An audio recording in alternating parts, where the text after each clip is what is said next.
Halo teman-teman, apa kabar? Welcome back to my channel. Di video kali ini kita akan melanjutkan tutorial Lua. Di video sebelumnya kita sudah belajar terkait dengan looping. Kali ini kita akan belajar terkait dengan decision making atau percabangan. Apa aja agenda yang akan kita pelajari? Kita akan belajar terkait dengan if statement, kemudian if else statement, kemudian if bersarang, dan switch. Pengertian. Dalam bahasa pemrograman Lua, struktur pengambilan keputusan atau decision making memungkinkan program untuk mengevaluasi kondisi tertentu dan menjalankan pernyataan berdasarkan hasil evaluasi tersebut. Nah, ada beberapa kondisional atau decision making yang populer. Yang pertama adalah if statement. Pernyataan if di luar digunakan untuk menjalankan blok kode tertentu jika suatu kondisi terpenuhi atau benar. Flowchartnya, ketika kita memulai sebuah kode, maka akan masuk ke condition atau kondisionalnya atau pengecekan kondisinya. Jika hasilnya dia bernilai true, maka dia akan mengeksekusi kode bloknya. Ketika dia bernilai false, maka akan dilewatkan. Kode bloknya tidak dieksekusi.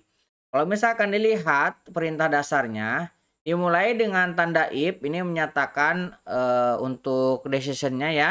Kemudian condition ini evaluasi yang tadi, ketika dia bernilai true, maka kode blok yang di dalamnya akan dieksekusi. Kode blok ditandai dengan then dan diakhiri dengan n. Nah, supaya lebih jelasnya, kita akan buat contohnya. Saya akan buat file baru di sini, namanya init.lua. Oke. Kemudian kita akan coba buat variabel. Saya akan buat lokal A sama dengan 10. Kemudian saya akan buat pengecekan jika A kurang dari 20, maka saya akan print di sini A lebih kecil dari 20. Nah, ini contoh sederhana. A isinya 10. Apakah 10 lebih kecil dari 20? Ini harusnya benar, artinya kondisionalnya ini true. Ketika kita jalankan, maka hasilnya adalah A lebih kecil dari 20. Nah, berarti kondisionalnya memenuhi syarat sehingga kode yang berada di dalam then dan n akan dieksekusi. Kemudian if else statement. Pernyataan if else digunakan untuk menjalankan satu kode blok jika kondisi tertentu benar dan blok kode lain jika kondisi tersebut salah.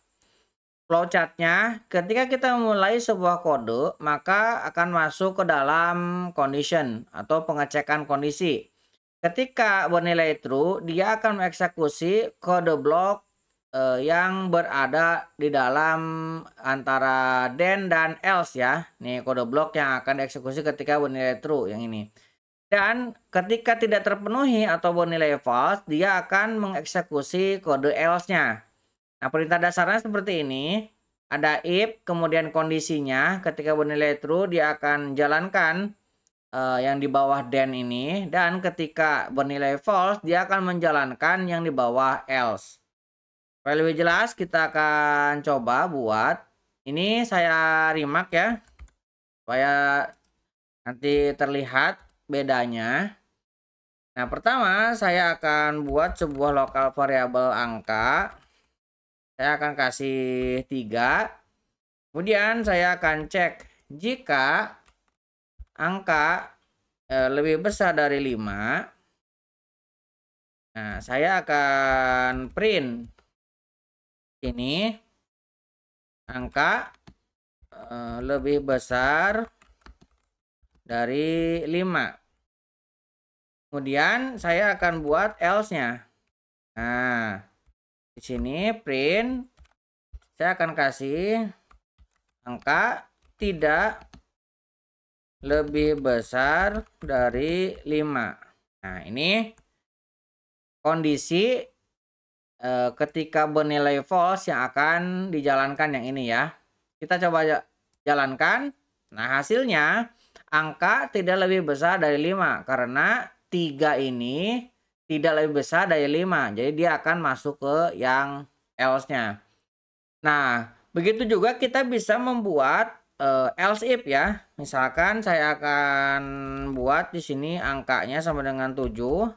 Kemudian saya akan cek jika angka lebih besar dari 10. Nah, saya akan print misalkan sesuai dengan keterangan ya. Angka lebih besar dari 10. Nah, saya akan buat di sini else if. Nah, else if kita kasih angka ini lebih besar dari 5. Nah, kita akan print. Nah, di sini misalkan angka lebih besar dari 5 tetapi kurang dari atau sama dengan 10. Nah, ini untuk kondisi else if-nya ya.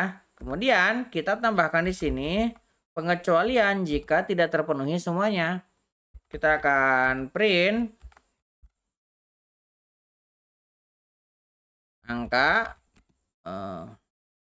kurang dari atau sama dengan 5. Nah, kita akan save. Kita coba jalankan. Ini saya geser sedikit. Saya akan clear screen.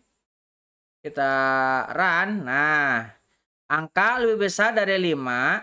Nah, tetapi kurang dari atau sama dengan 10. Jadi dia ini ya yang dijalankan. Nah, karena angka ini lebih besar dari 5. Ya, 7 ini lebih besar dari 5. Tetapi memang dia lebih kecil atau sama dengan 10.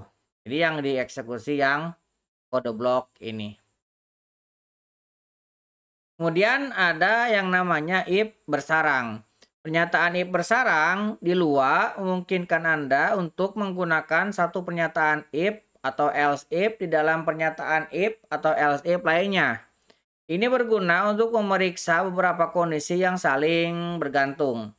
Teman-teman bisa lihat perintah dasarnya sama dengan if else yang tadi, hanya saja setelah menemukan kondisi true, dia akan mengecek kembali untuk kondisi yang lainnya dan baru akan mengeksekusi bagian yang memenuhi syarat.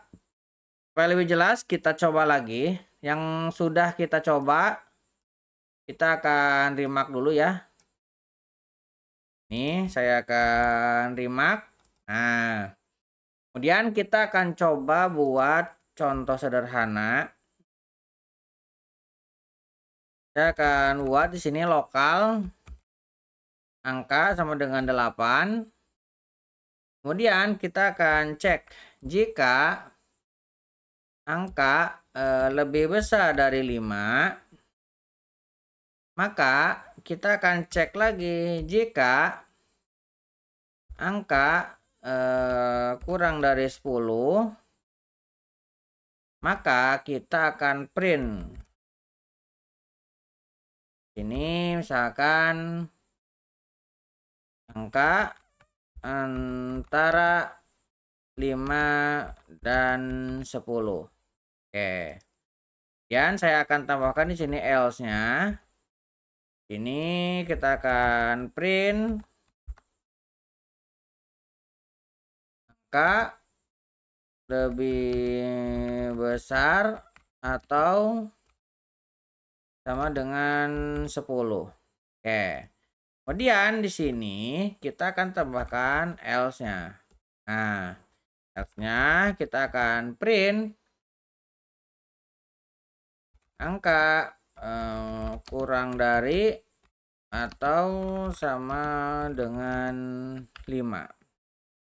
Nah, ini adalah if bersarang. Di sini sudah ada if dan di dalamnya ada if lagi. Kita coba jalankan, kita run. Nah, angka antara 5 dan 10 yang dieksekusi yang ini. Ini kita sudah berhasil ya. Kemudian switch. Lua tidak memiliki pernyataan switch bawaan seperti beberapa bahasa pemrograman lainnya, misalnya C atau Java. Namun, Anda dapat meniru perilaku switch menggunakan tabel atau struktur if else seperti yang tadi kita contohkan. Kita akan buat contohnya ya. Ini saya akan remark lagi. Oke. Saya akan buat sebuah local function, lokal, kemudian function, ini switch, misalkan, saya kasih satu parameter, cache misalkan. Nah, di sini saya akan cek cache dengan table seperti ini. Kita akan cek indeks ke 1. Nah, ini kita akan gunakan function, kita akan print di dalamnya ya, kita akan print misalkan case 1 ini ya. Kita akan cek lagi di sini untuk yang indeks kedua. Ini kita mungkin biar cepat kita duplikat aja ya. Kita duplikat ke bawah, kita duplikat, ini kita ganti dengan 2. Nah, ini cache 2, dan kita duplikat lagi, ini kita kasih 3, ini cache 3. Nah, kemudian kita akan tambahkan default.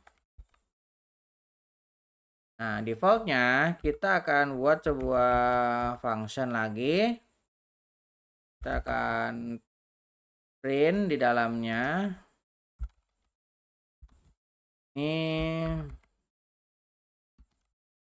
default cache. Nah, kita akan kasih juga di sini untuk lokal action sama dengan cache. Nah, yang kita akan ambil dari cache.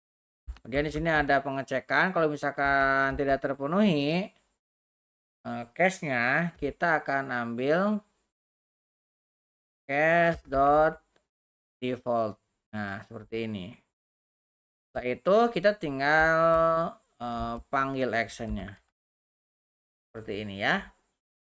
Kita save, kita coba ya panggil fungsinya. Switch. Nah, kita akan isi dengan 2.